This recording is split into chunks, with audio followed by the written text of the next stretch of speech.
नमस्कार, मैं हूं कार्तिकेय शर्मा। आप देख रहे हैं TV9 डिजिटल और वक्त है सियासत की बात का। आज सियासत की बात में हम चर्चा करेंगे राजस्थान की। राजस्थान में जो कांग्रेस का सिरदर्द है वो माइग्रेन में तब्दील हो गया है। एक बार फिर सचिन पायलट लोगों के सामने आ गए हैं और कह रहे हैं कि जो मुख्यमंत्री अशोक गहलोत वो अपना वादा पूरा नहीं कर रहे। अब वादा क्या है? वादा यह है कि पिछले 4 साल में वसुंधरा सरकार पर कोई कार्रवाई नहीं हुई। पायलट कह रहे हैं कि वो कार्रवाई की मांग को लेकर 11 अप्रैल से अनशन पर बैठेंगे।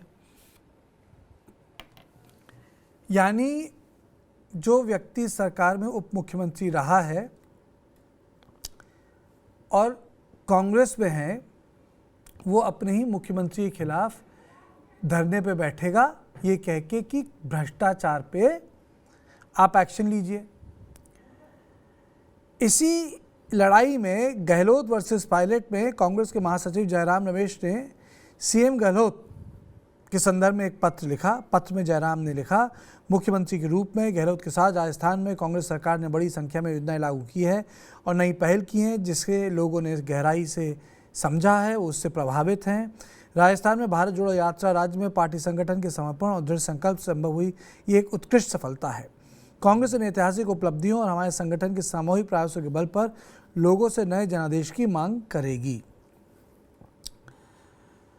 भारतीय जनता पार्टी भी इस पर कूद पड़ी और उन्होंने भी सलाह के 2-3 शब्द कह दिए। लेकिन मसला क्या है? सचिन पायलट चुनाव से पहले कांग्रेस की नैया ऐसे क्यों हिला रहे हैं?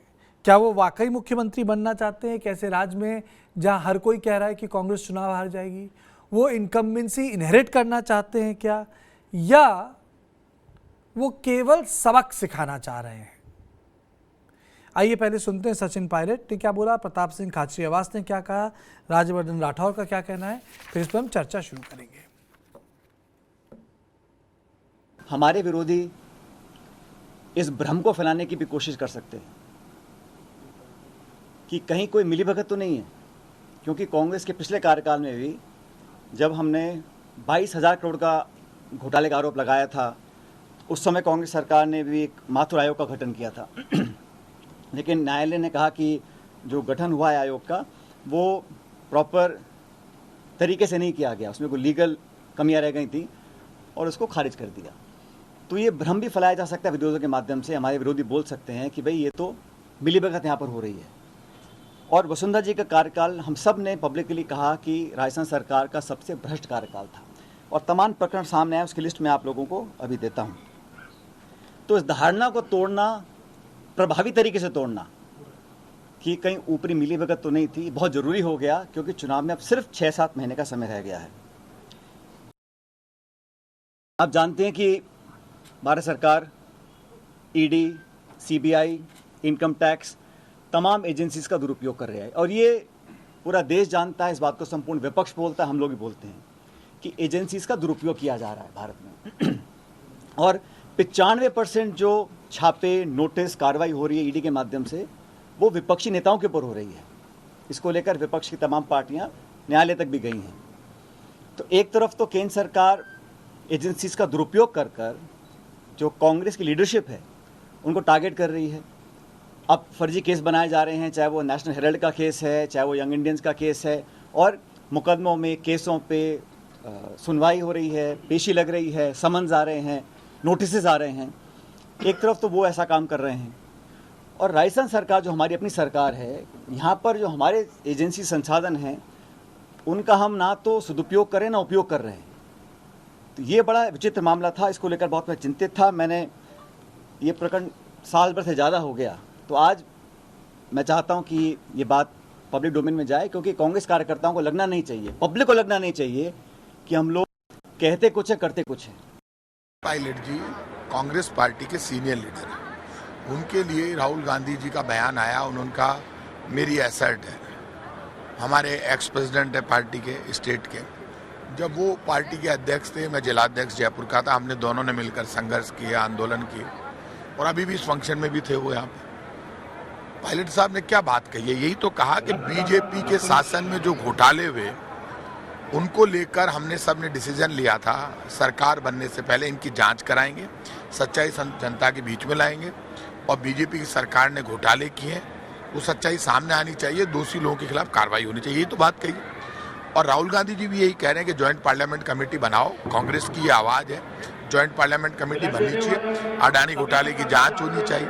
तो करप्शन के खिलाफ कांग्रेस का कोई भी कार्यकर्ता, कोई भी बड़ा लीडर, कोई भी एमएलए, कोई भी एक्स प्रेसिडेंट, आम नागरिक भी यदि करप्शन के खिलाफ आवाज उठाता है, जहां करप्शन के खिलाफ आवाज उठेगी, बीजेपी ने कहीं करप्शन किया है और उस मुद्दे पर हम लड़े हैं, तो ऐसी आवाज उठेगी तो उस आवाज में प्रताप सिंह खाचरियावाद साथ खड़ा है।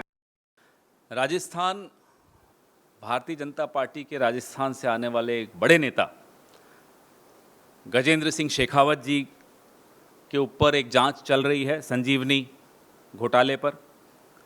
गजेंद्र सिंह शेखावत जी ने हमारे मुख्यमंत्री पर एक मानहानि का मुकदमा दिल्ली की एक अदालत में दायर किया है। राजस्थान में किस तरह से कोविड के दौरान हमारे एमएलएस को खरीदकर चुनी हुई सरकार को गिराने की साजिश भारतीय जनता पार्टी ने रची थी, उसकी भी जांच चल रही है।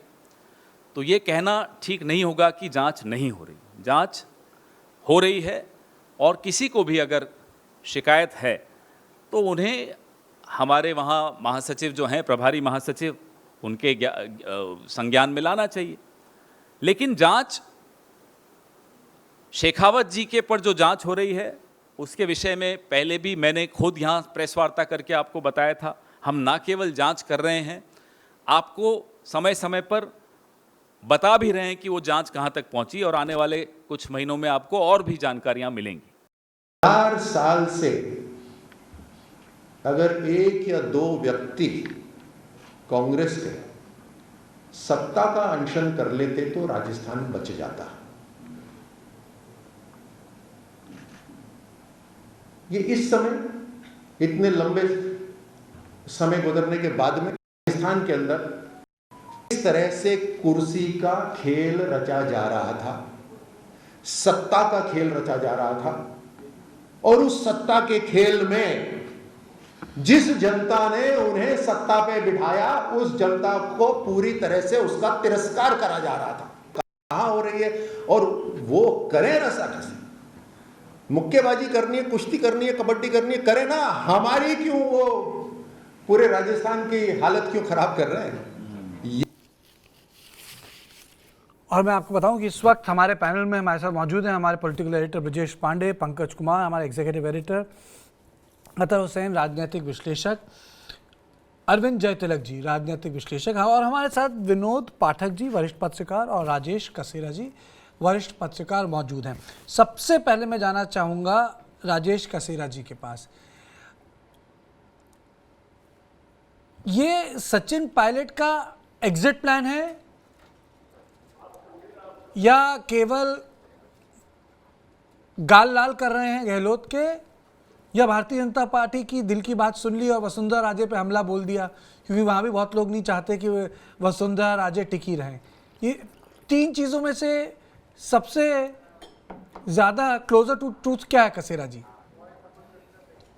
कार्तिकेय जी, देखिए, राजनीति के अंदर सारा जो खेल है या सारी जो ताकत है वो अपने वजूद को स्थापित करने की होती है। और जिस दौर से सचिन पायलट पिछले 4 साढ़े 4 साल से गुजर रहे हैं वो किसी से छुपा हुआ नहीं है। ये हर बार वो कोशिश करते हैं और कहीं ना कहीं उनकी कोशिश नाकाम हो जाती है। अब बिल्कुल चुनाव यहाँ पर 6 महीने लगभग 6 महीने बचा हुआ है, इसके बाद फिर से यहाँ पर चुनाव परवान चढ़ेगा। ऐसी स्थिति में यदि अगर आप अपने राजनीतिक वजूद को बचाए नहीं रखेंगे तो कब आप सत्ता के पर्दे से गायब हो जाते हैं। ये कोई पहली बार भारतीय राजनीति में नहीं हो रहा है।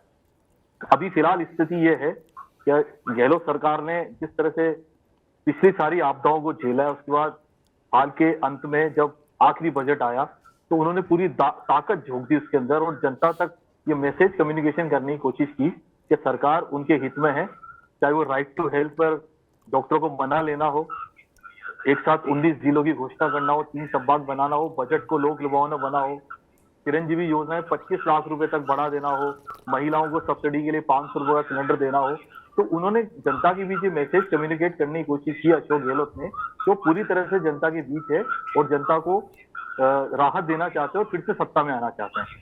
अगर यदि फिर से कांग्रेस उनको मौका देती है तो ऐसी स्थिति में बड़ा सवाल खड़ा होता है कि भाई सचिन पायलट की भूमिका क्या रहेगी। अभी सचिन पायलट बहुत सारे फ्रंट पर जूझ रहे हैं। एक तो पार्टी के अंदर उनकी सुनवाई नहीं हो रही, पहली बात।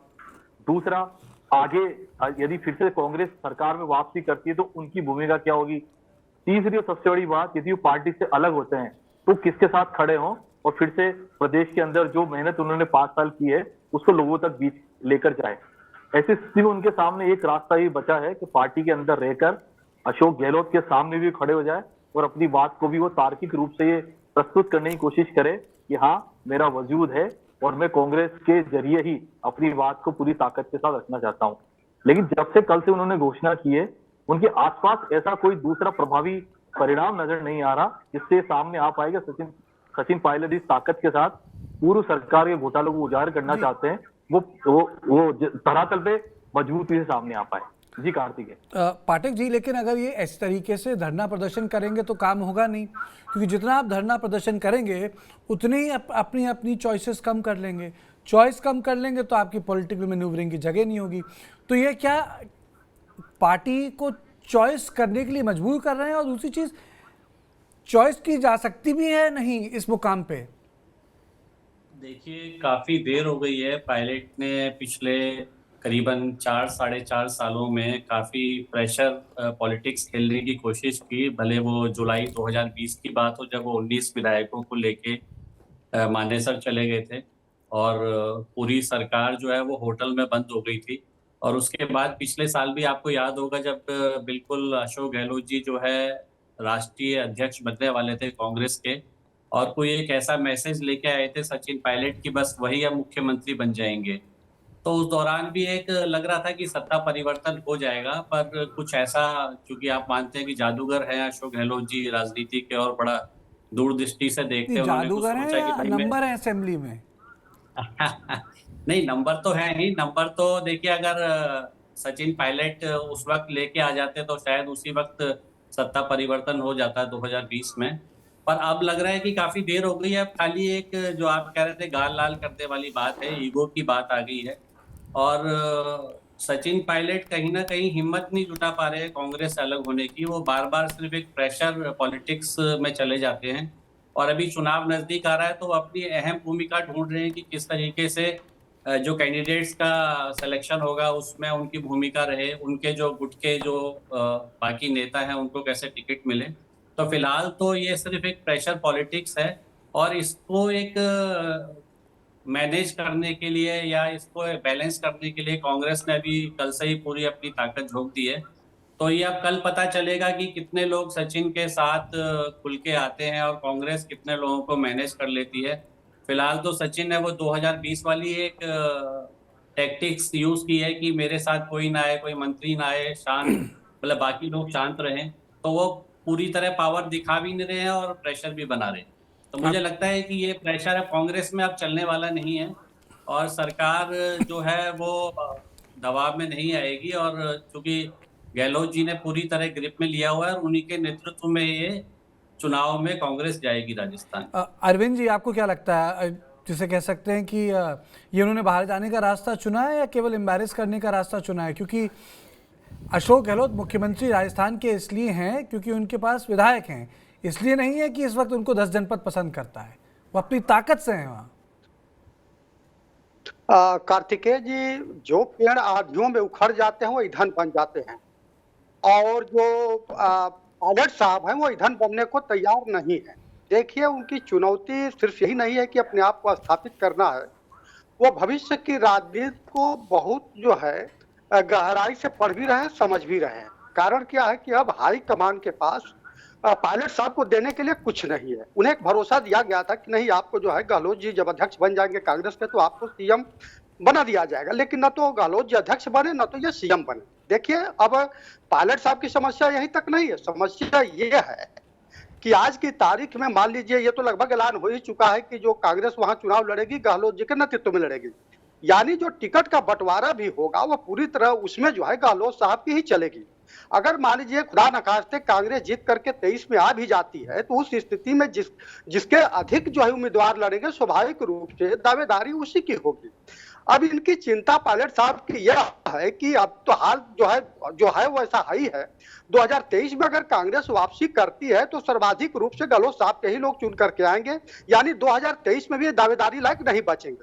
अब ये सवाल उठता है कि क्या पायलट साहब जो है बंदर घुड़की दे रहे हैं, आगे का रास्ता बस रहे हैं, या यहाँ दो तीन संदर्भों में देखना होगा। एक यह कि जैसा कि आपने कहा कि ये भारतीय जनता पार्टी के कहने पर वसुंधरा राजे, यह संभव, इससे इनकार नहीं किया जा सकता, लेकिन वह यह भी कहे कि नहीं जो सीबीआई है, ईडी है, यानी कहीं ना कहीं जो है केंद्रीय सत्ता पर भी वो उंगली उठा रहे हैं। दूसरी महत्वपूर्ण बात यह है कि अब पायलट साहब की आगे की रणनीति क्या होगा। अगर मान लीजिए कल जो है बैठते हैं अनशन पर, तो इतना तो लगभग तय है कि उनके साथ जो समर्थक विधायक हैं वो भी नहीं बैठेंगे, मंत्री भी नहीं बैठेंगे, क्योंकि माना जा रहा है कि अगर ऐसा होगा तो फिर गिनती की जाएगी कि किसके साथ क्या है, तो गहलोत जी का पलड़ा भारी रहेगा। अब देखिए जो राजस्थान के प्रभारी हैं रंधावा साहब पूरी तरह से स्पष्ट जो है गहलोत के पक्ष में बोले हैं। जयराम रमेश साहब का देख लीजिए बोले हैं, यानी हाई कमान ये मान करके चल रहा है कि पायलट की जो है किसी तरह की जो जिस ढंग से वो अपना प्रेस कॉन्फ्रेंस किए, अनशन पर बैठने जा रहे हैं, कुल मिला करके जिस तरह भ्रष्टाचार का वो पारदर्शी हिसाब मांग रहे हैं, वह कांग्रेस के लिए ही खतरनाक साबित होगा। यानी गहलोत जी जो है एक शक के घेरे में आएंगे, उनके ऊपर भी जो है जो अन्य विपक्षी दल हैं, चाहे मान लीजिए वहां पे आम आदमी पार्टी की चर्चा है, चुनाव लड़ेगी, बसपा भी लड़ेगी, तो जिस तरह भाजपा पर अटैक करेगी वह गहलोत पर भी करेगी, तो यह गहलोत के लिए बहुत मुफीद नहीं होगा।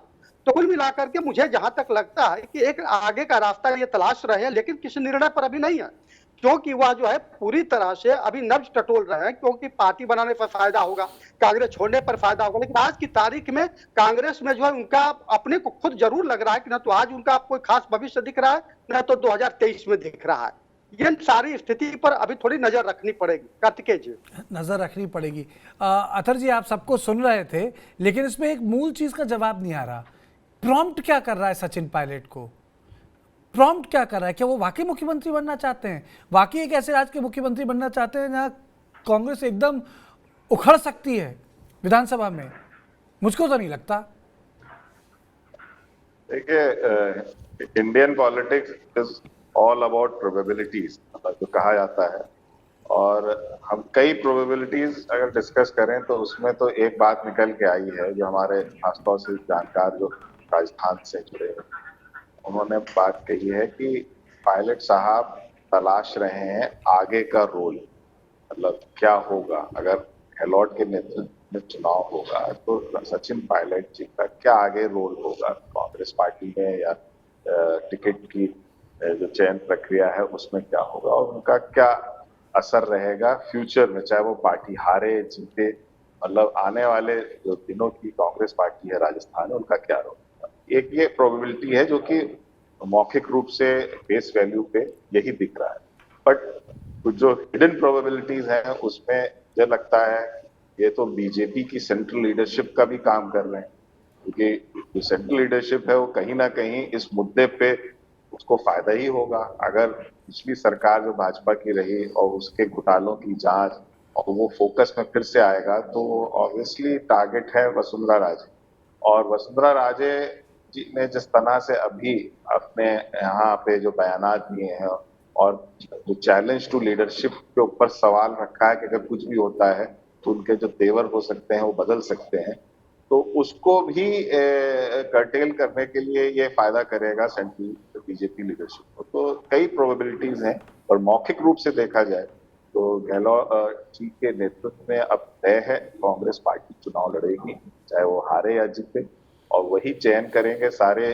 टिकट्स। तो उसमें सचिन पायलट जी का क्या रोल होना है आने वाले दिनों की कांग्रेस पार्टी में, ये तय होगा इनके इस अनशन या जो भी इनका ये एजिटेशन है उसकी सक्सेस में। जी, ये तय होगा। अनुपम जी भी हमारे साथ जुड़ गए हैं। अनुपम जी, हम सब बात कर रहे हैं सचिन पायलट की कल के अनशन को लेके, और कल के अनशन को लेके उन्होंने कह दिया वो बिल्कुल नहीं तोड़ेंगे। कई बार तो ऐसा लग रहा है कि वो शायद भारतीय जनता पार्टी की मदद कर रहे हैं, क्योंकि भारतीय जनता पार्टी नहीं चाहती कि वसुंधरा आ रहा है। मतलब जितना अटैक अंदर से नहीं हो रहा बीजेपी से, उतना ज्यादा उन्होंने कर दिया वसुंधरा राजे सिंधिया पे। देखिए कार्तिकेय जी, राजस्थान की स्थिति बहुत ही अजीब है। भारतीय जनता पार्टी अपने नेता को पसंद नहीं कर रही है, वसुंधरा राजे पे, वसुंधरा राजे उन पे हावी। कांग्रेस पार्टी अपने नेता को पसंद नहीं कर रही, गहलोत उन पे हावी हैं। अब तकरीबन जैसे राजस्थान का मिजाज देखा जाता है, एक बार ये पार्टी एक बार वो पार्टी, वो भी स्पष्ट बहुमत। तो ऐसे में जैसा कि अभी आप खुद कह रहे थे कि जहाँ पे दुकान उखड़ने वाली हो वहां पे उसके दुकानदार बनना क्या चाहेंगे सचिन पायलट? जाहिर है कि इट इज टू लेट। अब वो ऐसा बिल्कुल नहीं चाहते होंगे। अब दो चीजें हैं, एक तो देखिए मैं गहलोत को जादूगर वादूगर नहीं मानता, लेकिन इसमें दो राय नहीं है कि उनके पास नंबर्स हैं।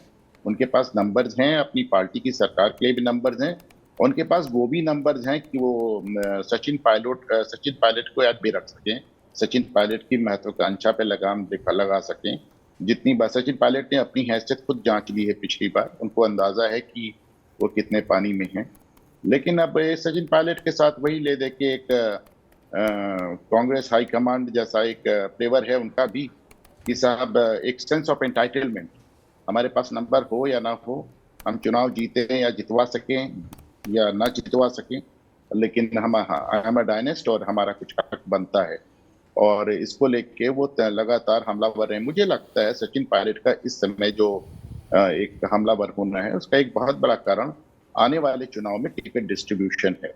हर शख्स इसमें, हमने हर पार्टी में देखा है, हर चुनाव में देखा है, हर राज्य में देखा है कि टिकट डिस्ट्रीब्यूशन पे अपना अपना चलाने के लिए एक बहुत जबरदस्त एक इंट्रा पार्टी संघर्ष होता है। और ये अगर आप मान भी लें कि राजस्थान में कांग्रेस हार रही है तो सचिन पायलट चाहेंगे कि हारे हुए गुट के नेता वो हों और ना कि अशोक गहलोत। ब्रजेश, ये गुत्थी क्यों नहीं सुलझ रही है? मैं बार बार इस सबसे पूछ रहा हूँ कि ये जब जानते हैं कि इनके पास एमएलए नहीं है तो ये क्यों कर रहे हैं? चाहते हैं कि पार्टी से निकाल दिए जाएं। देखिए, ये गुत्थी सिर्फ इसलिए नहीं सुलझ रही है कि कांग्रेस का जो आला कमान है वो डिसाइड ही नहीं कर पा रहा है कि इसको करना क्या है। इसी वजह से गुत्थी नहीं सुलझ रही है। सचिन पायलट ने एक विद्रोह किया ज्योतिरादित्य सिंधिया के विद्रोह के बाद। सचिन पायलट का विद्रोह सफल इसलिए नहीं हुआ क्योंकि इसमें वसुंधरा राजे ने अशोक गहलोत का साथ दिया और पार्टी हाईकमान को भी क्लियर कर दिया कि बियॉन्ड अ पॉइंट वो इस पुश को एंटरटेन नहीं करेंगे। सचिन पायलट के पास आगे का कोई और रास्ता नहीं था, तो सचिन पायलट वापस आए कांग्रेस पार्टी में। उसके बाद कोई भी समझदार राजनीतिक नेतृत्व होता, यदि केंद्र में होता, तो कार्तिकेय वो इस बात को देखता और इस बात की जांच करता कि आखिरकार अगले ने विद्रोह क्यों किया, किस लिए किया, और इसकी पूरी तरीके से जांच करती। राहुल गांधी ने इसमें तुरंत सचिन पायलट को यह आश्वासन दे दिया कि हम तुमको मुख्यमंत्री बना देंगे, बिना ये सोचे हुए, क्योंकि गहलोत गुट का जो दावा है या गहलोत गुट का जो ऑब्जेक्शन है वो पूरी तरह से वैलिड है। गहलोत गुट का कहना है कि हमने कभी आपके खिलाफ विद्रोह नहीं किया, विद्रोह सचिन पायलट ने किया। जब हम मुख्यमंत्री हैं तो बिना हम दोनों को कॉन्फिडेंस में लिए, एटलीस्ट हमें कॉन्फिडेंस में लिए, आप यूनिलैटरल डिसीजन कैसे ले सकते हैं? और चीज़ों को इतना खराब कर दिया कांग्रेस सेंट्रल लीडरशिप ने कि एक मजाक बना जब उन्होंने अपने सेंट्रल ऑब्जर्वर्स भेजे जिन्हें आइडिया ही नहीं था। हो सकता है वो बीजेपी चले जाए, इज दिस अ पॉसिबिलिटी? अब मुझे नहीं लगता, मतलब मैं देखो होने को तो कुछ भी हो सकता है, लेकिन कार्तिकेय मुझे नहीं लगता, क्योंकि बीजेपी में ऑलरेडी बड़े घाघ लोग बैठे हैं और मुझे नहीं लगता कि या बड़े स्ट्रेचर के लोग लीडर हैं। मुझे नहीं लगता बीजेपी में वो उस लेवल का एंटरटेन हो पाएंगे जिस लेवल का ज्योतिरादित्य सिंधिया एडजस्ट हो गए, क्योंकि ज्योतिरादित्य सिंधिया ने सरकार गिरा दी थी मध्य प्रदेश की और ज्योतिरादित्य सिंधिया को उसका पूरा इनाम मिला। सचिन पायलट की स्थिति आज ना 3 में है ना 13 में है। और दूसरी चीज़ मुझे लगता है जो इंटरेस्टिंग चीज़ जिसमें बीजेपी भी खुश होगी वो ये चीज़ है कि इससे एक तो अपार्ट फ्रॉम कि वो कांग्रेस पे निशाना ले रहे हैं, अपने ही सरकार को एम्बैरेस कर रहे हैं बहुत बुरी तरह, दूसरी चीज़ वो पॉट शॉट ले रहे हैं वसुंधरा राजे पे। तो बीजेपी भी इस पूरे सीक्वेंस से बहुत खुश होगी कि जो पॉट शॉट है वो वसुंधरा और अशोक गहलोत की दोस्ती पे भी है, वसुंधरा के करप्शन पे भी है, और वसुंधरा पे ही चार्जेस को लेके सचिन पायलट बहुत मुखर हो रहे हैं। लेकिन मुझे नहीं लगता कि अब कांग्रेस इस स्थिति में है कि अशोक गहलोत का वो कुछ भी कर पाए। उन्होंने जो फिल्म का जो ट्रेलर देखा वो ट्रेलर इतना सशक्त था कि अब मुझे नहीं लगता कि अब यहाँ से शासन ही जाए तो बाद में कोई परिवर्तन हो जाए, उसके पहले कोई परिवर्तन नहीं होने वाला। ऐसा तो नहीं, हम तो जाएंगे सर, हम तुमको भी लेके जाएंगे। देखिए, अगर उनको लेके नहीं जाएंगे तो इनके हाथ में बचेगा क्या? आप ये सोच के देख लीजिए, इन्होंने 2 कोशिश की। एक बार तो कुछ विधायक को लेकर के ये आ गए थे 2020 में, उनकी वो कोशिश फेल हुई। उसके बाद जब सेंट्रल लीडरशिप के तरफ से कोशिश की गई तो गहलोत समर्थकों द्वारा ऐसा सशक्त मैसेज दिया गया कि सेंट्रल लीडरशिप औंधे मुँह गिरा। अब सवाल उठता है कि जिस तरीके का लोक लुभावन वादे गहलोत सरकार द्वारा किया जा रहा है, अगर फर्ज करिए गहलोत सरकार आ जाती है तो इनका फ्यूचर क्या होगा। मुझे जो इनकी रणनीति में एक बात बहुत साफ दिखाई दे रही है वो ये है कि पहली बार, क्योंकि राजस्थान की सियासत में ये बात बहुत आम है कि गहलोत और महारानी वसुंधरा की दोस्ती बड़ी पुरानी है, वो एक दूसरे की मदद करते हैं, क्योंकि जिस आयोग के गठन की बात कर रहे थे उसकी लीगल हैसियत कुछ नहीं थी। वजह यह था कि वो प्रशासनिक आदेश के द्वारा उस आयोग का गठन कर दिया गया था और जो कि हाईकोर्ट के द्वारा निरस्त कर दिया गया। अब सवाल ये उठता है कि ये उनके खिलाफ करप्शन के इश्यूज पे काम कर नहीं रहे हैं। ऐसा मुद्दा उठा करके मुझे लगता है कि बीजेपी के रास्ते ये अपने लिए खोल भी रहे हैं, क्योंकि बीजेपी टॉप लीडरशिप को वसुंधरा पसंद नहीं है, ये सबको पता है, सबको जानकारी है। और साथ ही साथ अगर इनकी हार होती है, गहलोत की हार होती है, तो निश्चित तौर पर जो पार्टी के अंदर दुश्मनी गहलोत से है और जिस तरीके का तल्ख रिलेशन है उसका फायदा तो इनको मिल सकता है। मुझे लगता है उसी पॉसिबिलिटी को ध्यान में रखते हुए ये इस तरह का काम कर रहे हैं। अगर ये पॉसिबिलिटी नहीं है तो मैं एक दूसरी पॉसिबिलिटी ये सोच पा रहा हूं कि चूंकि वहां की पॉलिटिक्स में, खासतौर पर कांग्रेस पार्टी में, ये एक तरह से इररेलेवेंट से होने लगे थे, क्योंकि गहलोत ने पूरे तरीके से अपना कब्जा जमा लिया था।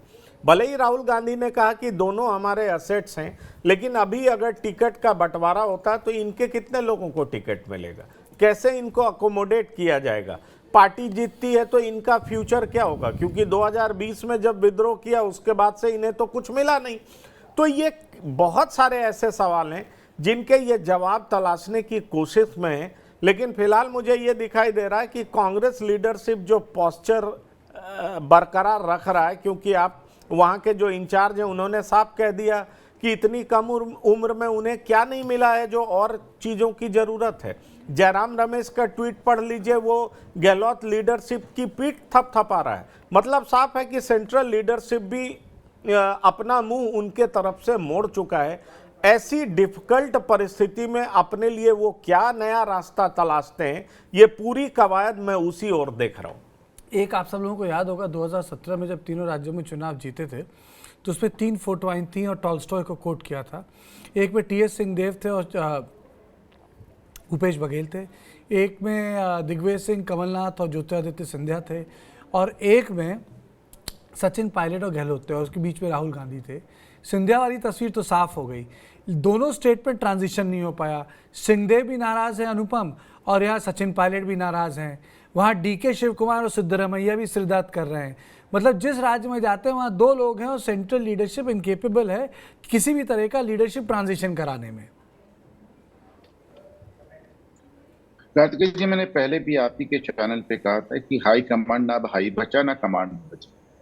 आला कमांड ना आला रह गया, ना कमांड में। अब ऐसे में जाहिर सी बात है कि जब सेंट्रल लीडरशिप इस पोजीशन में नहीं रह जाती तो आपको अपने नाम पे चुनाव जिता सके, जब वो रीजनल छत्रपों पे भरोसा कर रही है इस बात के लिए कि साहब ये केंद्र सरकार ने किसी भी तरह 2-3 सरकार में चुनाव जीत कर और सरकार बनाकर हमारी एक प्राइमेसी, हमारी गद्दी, हमारी जगह सुनिश्चित रखो, तो it is the other way around now. अब लोग उन पे नहीं निर्भर है, वो अपने छत्रपों पे निर्भर हैं।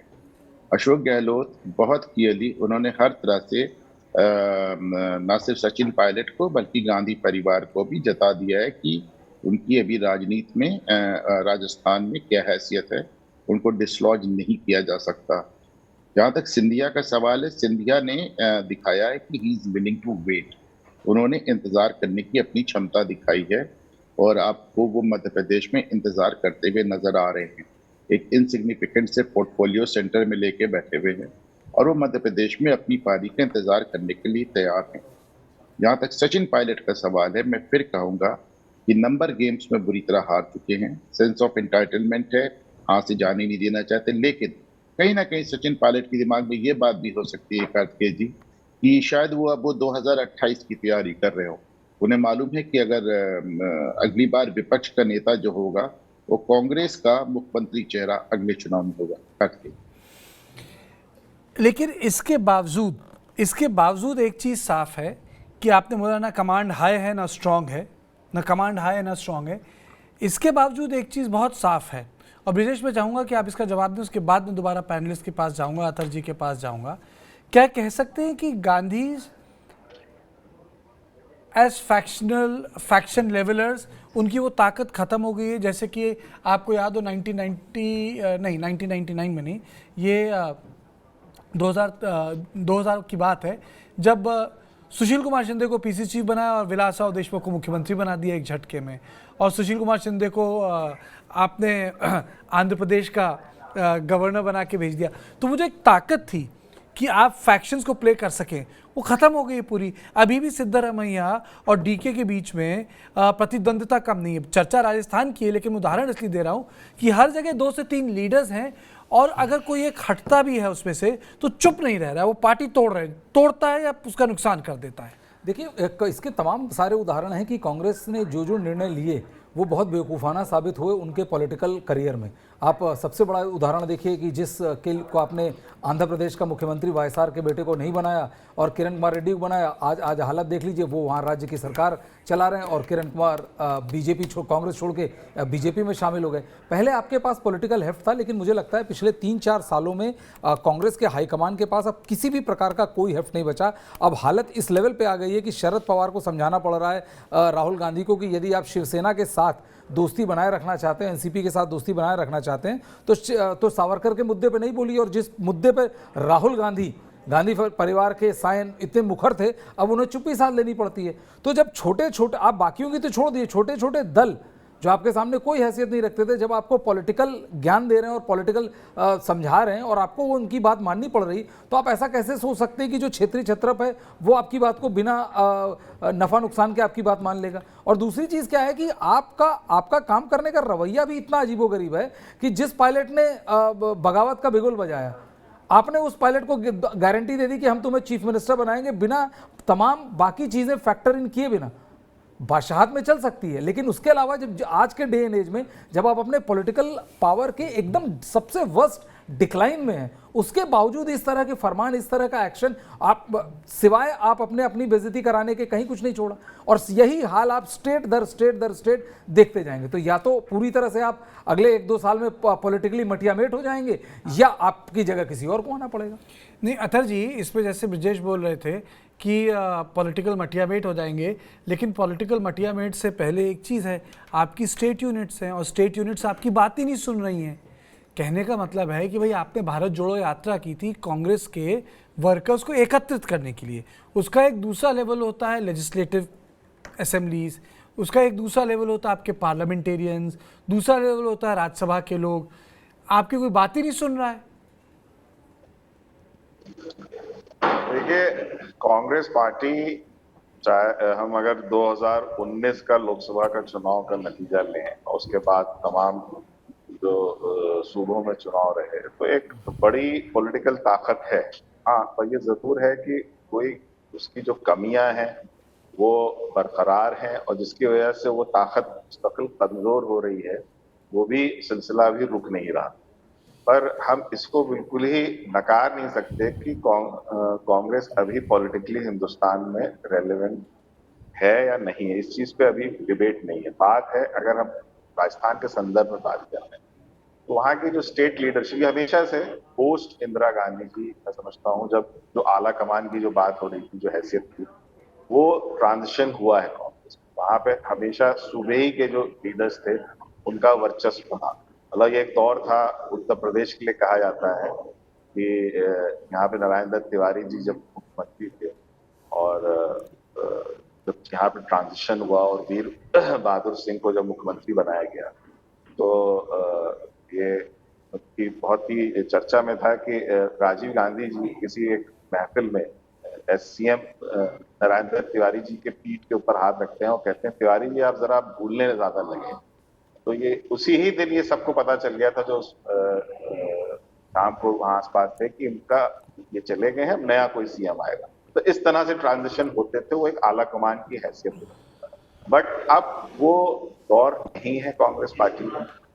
बट जो नई लीडरशिप है, अगर वो इस चीज को समझे कि हम जो भी स्टेट लीडरशिप कल्टीवेट कर रहे हैं उसमें कितना दम है, ना कि हम किसी इलविल के कर रहे हो। अब जैसे उनके वहां पे किरण रेड्डी जी का जो उदाहरण दिया गया कि जब वायएसआर जी का देहांत हुआ और उस ट्रांजिशन में जगन रेड्डी सबसे मजबूत दिख रहे थे, बट उस वक्त की लीडरशिप ने माना कि नहीं, हम अपना बस चला के, हमारा वर्चस्व है, पार्टी हाईकमांड है, कांग्रेस को लोग यहाँ जानते हैं, तो उन्होंने किरण रेड्डी को मुख्यमंत्री बना दिया।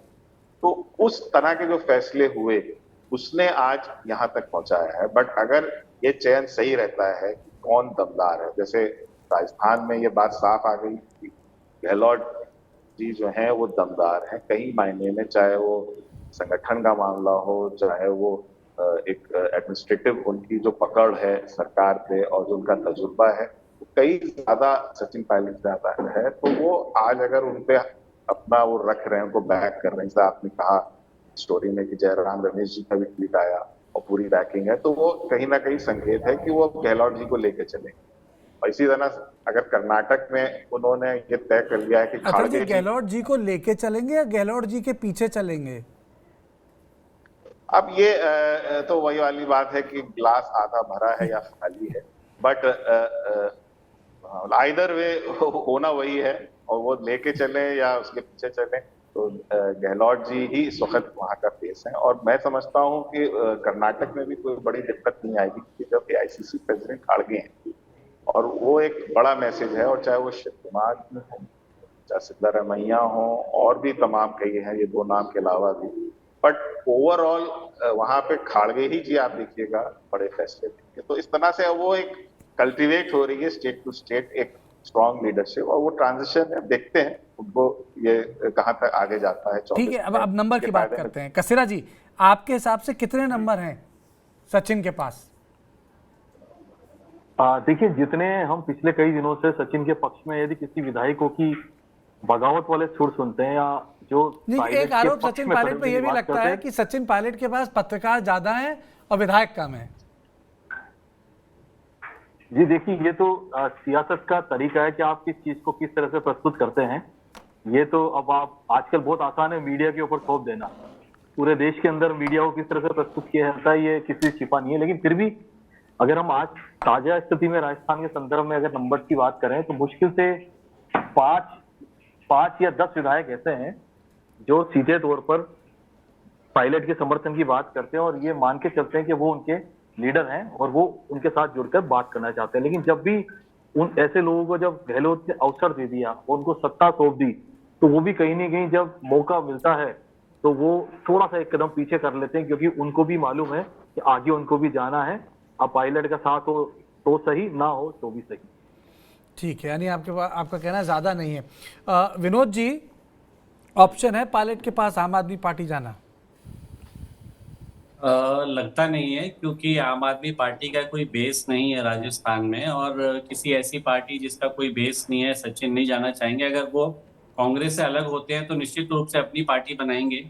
और जैसा कि हनुमान बेनीवाल जो राष्ट्रीय लोकतांत्रिक पार्टी के अध्यक्ष हैं, वो उनको ऑफर दे रहे हैं बार बार कि आप साथ आ जाइए, पार्टी बनाइए, तो एक ऑप्शन हो सकता है। पर फिलहाल लगता नहीं है कि सचिन कांग्रेस को छोड़ेंगे। वो अंदर रह के ही इस तरीके से बगावत के सुर अपने उठाते रहेंगे, क्योंकि सचिन के साथ अगर आप देखेंगे शुरू से तो कुछ ऐसा आश्वासन था उनको जब सरकार आई थी कि लोकसभा के बाद अशोक गहलोत हट जाएंगे और वो चीफ मिनिस्टर बन जाएंगे। वो फुलफिल नहीं हुआ तो 2020 में वो बगावत पे चले गए। अब उनको फिर दोबारा मौका मिला, फिर उनको नहीं बनाया गया। और आप देखिए पिछले 2-3 प्रकरण ऐसे राजस्थान में चर्चा में रहे हैं जब बिल्कुल ये लोग आश्वस्त हो गए थे कि सचिन पायलट को कुर्सी मिलने वाली है, तो कभी राहुल गांधी को ईडी ने तलब कर लिया, कभी उनकी सांसदी चली गई। तो सचिन पायलट अब उनको लग रहा है कि अब तो कोई मौका बिल्कुल खत्म हो चुका है मेरे पास। तो ये अनशन जो है बस यहीं से आप मानिए कि बगावत एक जो है बड़ी बगावत की तरफ बढ़ना शुरू उन्होंने कर दिया है। तो अब कुल मिला के अपने लोगों को किस तरीके से वो ऑब्लाइज करें इसके। पाठक जी, सचिन पायलट बगावत का बिगुल बजाते रहेंगे या बगावत कर भी पाएंगे, क्योंकि बिगुल ही बज रहा है? बस बिगुल ही बजता रहेगा सर, बिगुल ही बजता रहेगा। यह हो सकता है पार्टी उन्हें बाहर कर दे अगर ज्यादा बिगुल बजे तो। जयतिलक जी, आपको लगता है कि बाहर करेगी? इतने नेता बचे हैं कांग्रेस के पास कि जो बचे कुछ हैं उसे खुद बाहर कर लें और बाकी सब बीजेपी की Saturday Sunday press conferences join कर लें? तो गहलोत जी की चलेगी तो बाहर भी कर देंगे। अच्छा, जयतिलक जी, आपको लगता है? जी इसकी संभावना कम है कार्तिकेय जी। देखिए, राजनीति में जिस राजनेता के प्रतिरोध की प्रस्तावना बड़ा होता है, ताकतवर वही होता है, शासन वही करता है, हुकूमत वही करता है। अब इस बात का लगभग परीक्षण हो चुका है गहलोत जी के बीच, पायलट जी के बीच, कि जो है प्रतिरोध का प्रस्तावना जो है गहलोत का बड़ा है अपेक्षाकृत जो है पायलट जी के। उन्होंने केंद्रीय हाई कमान को जो है जता दिया है कि आप हमारा कुछ बिगाड़ नहीं सकते हैं, आप पायलट बनाना चाहें, नजरे इनायत हो, तब भी आप कुछ नहीं कर पाएंगे। और हाई कमान को भी इसका अंदेशा हो चुका है। देखिए, हाई कमान के पास ताकत क्यों घटी है? अब जो नेतृत्व कर रहे हैं राहुल गांधी, 2014 के बाद देखिए लगभग 55 राज्यों में विधानसभा के चुनाव हुए, 90% उनके नेतृत्व में विधानसभा के चुनाव कांग्रेस हार चुकी है। फिर क्षेत्रीय छत्रप जो है किस तरह से उनको जो है उस तरह से ले गए जैसे कभी इंदिरा गांधी को, नेहरू जी को या राजीव गांधी को लिया जाता था। हेमवती नंदन बहुगुणा जी उत्तर प्रदेश में एक बार चीफ मिनिस्टर बने, तो जब उनसे पूछा गया कि कब तक आप रहेंगे, तो उन्होंने कहा कि इंदिरा जी जो पौधा लगाती है उसे बार बार उखाड़ के देखती है कि कितनी गहराई तक गया है। क्या आज की तारीख में जो है सोनिया गांधी जी या राहुल जी के पास इतनी ताकत है कि किसी क्षत्रिय छत्रप को छेड़ दे? यही वजह है। एक लाइन के प्रस्ताव पर जो व्यक्ति जो है 1998 में मुख्यमंत्री बना, वह जो है केंद्रीय हाई कमान से अजय माकन जैसे लोग आते हैं, परीक्षण करते हैं और 90 विधायकों को लेकर के अलग हो जाता है और जाकर के इस्तीफा सौंप देता है विधानसभा के स्पीकर को। अब उसकी ताकत को समझने के लिए क्या केंद्रीय हाई कमान अरविंद जी आप भूल गए, आप भूल गए अजय माकन की बात कर रहे हैं आप। अजय माकन तो कैमरे के साथ ने नाराज थे, उनके साथ मल्लिकार्जुन खड़गे भी आए थे जी जो पार्टी के अध्यक्ष बने, वो भी नहीं मिल पाए थे।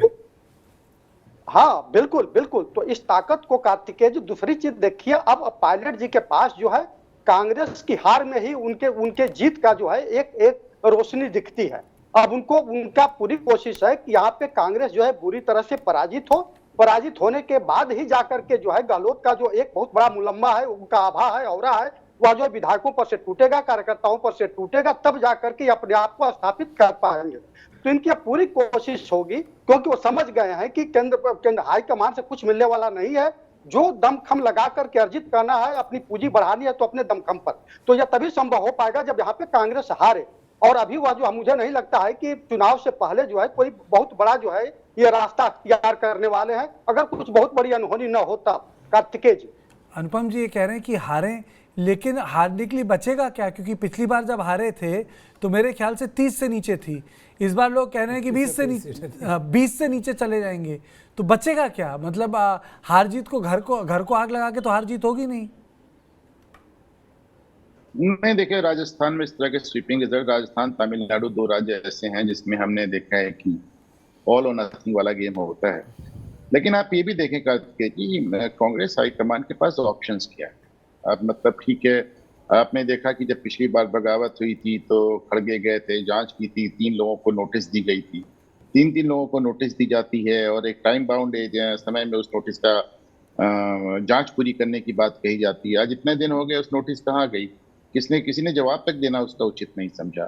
तो आप इसको भी देखिए ना कि कांग्रेस हाईकमान के पास ऑप्शंस क्या हैं, वो क्या कर सकते हैं। अब भूपेंद्र बघेल, आप देखिए भूपेंद्र बघेल का भी कल बयान आया है गहलोत के पक्ष में। भूपेंद्र बघेल बता रहे हैं कि साहब हम भी गद्दी नहीं छोड़ेंगे, आप उनका क्या कर सकते हैं। गहलोत ने अपनी ताकत दिखा दी, आप उनका क्या कर सकते हैं। गिने चुने स्टेट्स हैं आपके पास, वो आपको रिसोर्सेज मुहैया कराते हैं, उनके चलते आप आज भी राष्ट्रीय पार्टी बने हुए हैं। आप मतलब उनकी भी बड़ी एक हेल्पलेसनेस की स्थिति है कार्तिक जी, और इसमें कोई हर चीज में बेबसी में बहुत ज्यादा स्ट्रैटेजी नहीं देखी जाए। कांग्रेस हाईकमान बेबस है किसी हद तक। जो राजेश ये जो पायलट हैं ये भी इनका भी सब्र जवाब दे रहा है। इनको भी समझ में आ गया है कि ये कांग्रेस हाईकमान के भरोसे नहीं दे सकती, इन्हें जो करना है खुद ही करना होगा। नंबर गेम में वो अशोक गहलोत से बहुत पीछे हैं। राजस्थान चुनाव में वो कहीं ना कहीं कांग्रेस की एक इम्पेंडिंग हार देख रहे हैं। अगर उन्हें इस बात का अंदाजा होता कि अशोक गहलोत दोबारा मुख्यमंत्री बन रहे हैं तो इस तरह का वो मोर्चा नहीं खोलते। कहीं ना कहीं वो मान के चल रहे हैं कि कांग्रेस हार रही है। और मुझे लगता है, मैं फिर से इस बात को दोहराऊंगा कि वो एक लंबा गेम खेलना चाह रहे हैं। कहीं ना कहीं वो 2028 के लिए अपने आप की पोजिशनिंग कर रहे हैं करते हैं। आपको लगता है कि आने वाले वक्त में पंकज जी, कांग्रेस पार्टी अगर नंबर नहीं बढ़ाती है सेंटर में और सस्टेनेबल यूनिट्स नहीं होती हैं स्टेट्स में, तो फ्रेंचाइजी मॉडल पे हो जाएगी, जैसे जनता दल हो गई? जनता दल भी तो हुई थी ना फ्रेंचाइजी मॉडल पे, सब जनता दल के थे, पर सब ने अपने दल बना लिए। मुलायम सिंह ने अपना दल बना लिया, नीतीश ने अपना दल बना लिया, लालू प्रसाद ने अपना दल बना लिया, चौधरी साहब देवीलाल जी की पार्टी के अपना, सब एक जनता परिवार के हिस्सा थे ना, लेकिन वो फ्रेंचाइजी मॉडल था, सब अपने लिए थे, नाम पे एक थे। ये बिल्कुल फ्रेंचाइजी मॉडल हो रहा है। इंडियन पॉलिटिक्स में तो हो जाता है ये। नहीं, ये कांग्रेस में तो मुझे ये दिखाई पड़ता है कि अगर हाईकमान नहीं रह गया, उसका कोई करिश्मा नहीं रहा, तो आखिरकार जो स्टेट की लीडरशिप है वो कब तक हाईकमान की लीडरशिप एक्सेप्ट करती रहेगी? क्यों मानेगी कि वो हाईकमान है? आप देख लीजिए, हिमाचल में जीत तब हुई जब राहुल गांधी वहां नहीं गए। राहुल गांधी ये पहली पार्टी है जिस पर हम चर्चा करते हैं कि उनका जो स्टार है, जिसे कह सकते हैं, जो उनका फुटबॉल में फॉरवर्ड है, अगर वो ना खेले तो टीम जीत जाएगी। ये गजब चर्चा होती है। अब देखिए, हाईकमान चाहता था कि सचिन पायलट सीएम बने, और उसके बाद पहली बार ऐसा हुआ कि एक लाइन का रिजोल्यूशन तक पास नहीं हो पाया 25 सितंबर को। सीधा चैलेंज था हाईकमान के लिए। फिर हाईकमान ने देखा कि मैं हाईकमान रह नहीं गया हूं, इसलिए उसने सोचा कि क्यों नहीं वहां की जो मौजूदा लीडरशिप है उसके सामने झुक जाया जाए। अगर नहीं झुकेंगे तो हालात वही होंगे जो पंजाब में हुआ। तो मुझे लगता है कि अब हाईकमान ही सोच लिया है कि बेहतर हो लो कमान बन जाया जाए और परिस्थितियों से समझौता कर लिया जाए। मैं इसको इस तरीके से देख रहा हूं कि सचिन पायलट की बेबसी ये है कि वो राजनीति में अपना भविष्य तलाश रहे हैं। अगर गहलोत आ जाते हैं तो इनकी स्थिति क्या होगी, और नहीं भी आते हैं तो कब तक ये मार्जिनलाइज्ड रहेंगे, क्योंकि जिनके भरोसे पिछले कुछ सालों से ये राजनीति कर रहे हैं उनकी भी बातों पर ये किस हद तक भरोसा करें, क्योंकि इनके पास कुछ क्लियर कट मैसेज था, तभी तो उनके हिसाब से ये काम कर रहे थे। अब देखा कि गहलोत ने जब ओपन चैलेंज दिया उनके लोगों ने, उसके बावजूद भी सेंट्रल लीडरशिप कुछ कर नहीं पाई, तो अब इनका हश्र क्या होगा।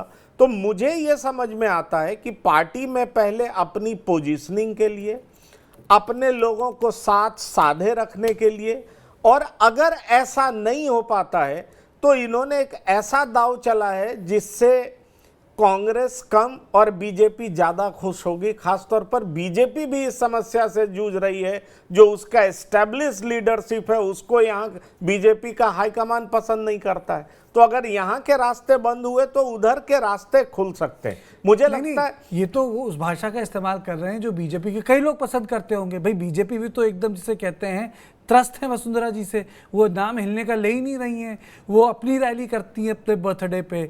2003 से, जब से वाजपेयी जी के टाइम से अब मिनिस्टर स्टेट फॉर पीएमओ थी, उसके बाद से राजस्थान उनकी एंट्री हुई है, वो तो वहाँ एकदम जिसे कह सकते हैं कि एकदम बैठ गई हैं एकदम।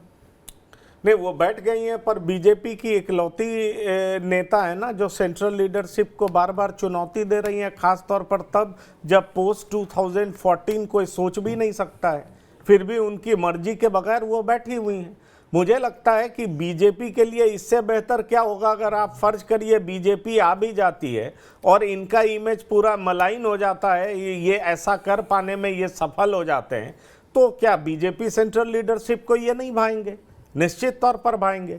तो मुझे ऐसा दिखाई पड़ता है कि एक तीर से ये कई निशाने साध रहे हैं, लेकिन उस सब के पीछे उनकी अपनी पोजीशनिंग है और अपने भविष्य को लेकर के वो चिंता है जिसको लेकर के वो मैदान में या अनशन करने को ये बैठ रहे हैं। मैं इसको इसी तरीके से देख रहा हूँ कि उनका राजनीतिक भविष्य आने वाले समय में कैसा होने वाला है, इसको लेकर के उनमें चिंता मुझे साफ तौर पर दिखाई पड़ रही। अगर इसी तरीके से रहा ब्रिजेश, आपको लगता है कि जो स्लाइड है राजस्थान में कांग्रेस का वो 30 पे रुकेगा?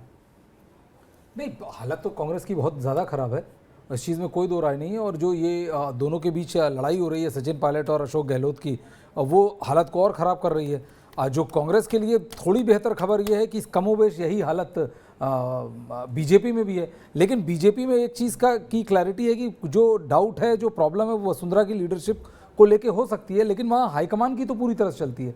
वसुंधरा वाले एंगल को आप छोड़ दें तो बाकी ऐसी सिचुएशन नहीं है कि हाईकमान पूरी तरह से प्रदेश के क्षेत्रीय नेताओं के दम पे निर्भर या उनके ऊपर निर्भर है, वैसी वाली सिचुएशन बीजेपी की है नहीं। तो यदि ये कुछ समय और चला तो मतलब कांग्रेस की हालत बद से बदतर हो सकती है राजस्थान में।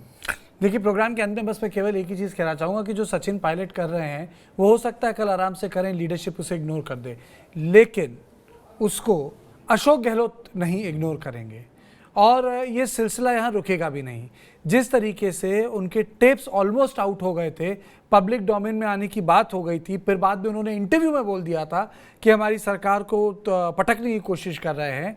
मुझको लगता है कि कहीं ना कहीं ये इस बात का अंदेशा है कि राहुल गांधी का जो चैलेंज है वो केवल प्रधानमंत्री मोदी नहीं है, वो कांग्रेस पार्टी भी है। एक तो है कि उनका परसेप्शन, आज रविशंकर प्रसाद उनसे सवाल पूछ रहे थे कि आप उन बिजनेसमैन का नाम बताइए कि आप उनके किन के पास हैं। दूसरे सवाल रोज मुकुल केसवन से लेकर आज़ाद सा पूछ रहे हैं कि आप बताइए आपने कैसे पार्टी चलाई, कैसे पार्टी चला रहे थे। और अंत में हो ये रहा है कि जो उनके साथ खड़े हैं वो उनकी बात नहीं मान रहे हैं। तो जिस पार्टी में इतना अंतर्द्वंद है वो कैसे लोकसभा का चुनाव लड़ेगी, उसके लिए उन्हें मंथन करना पड़ेगा। मुझे लगता है इसके लिए उदयपुर जाने की ज़रूरत नहीं है। अगर ये लोग मिल के AICC में बैठ लें और सच्चे दिल से बात कर लें तो उनको जवाब सामने मिल जाएगा कि जिसको वो स्टार मानते हैं और चर्चा में ये बात हो कि उसके किनारे रहने से पार्टी जीतती है, तो हम सब लोगों को अपना जवाब उस पर मिल जाएगा। तो अनुपम जी आपका, अतुल हुसैन जी आपका, अरविंद जयतिलक जी आपका, राजेश खसेरा जी आपका, पंकज आपका, विजय जी आपका और विनोद पाठक जी आपका बहुत बहुत शुक्रिया।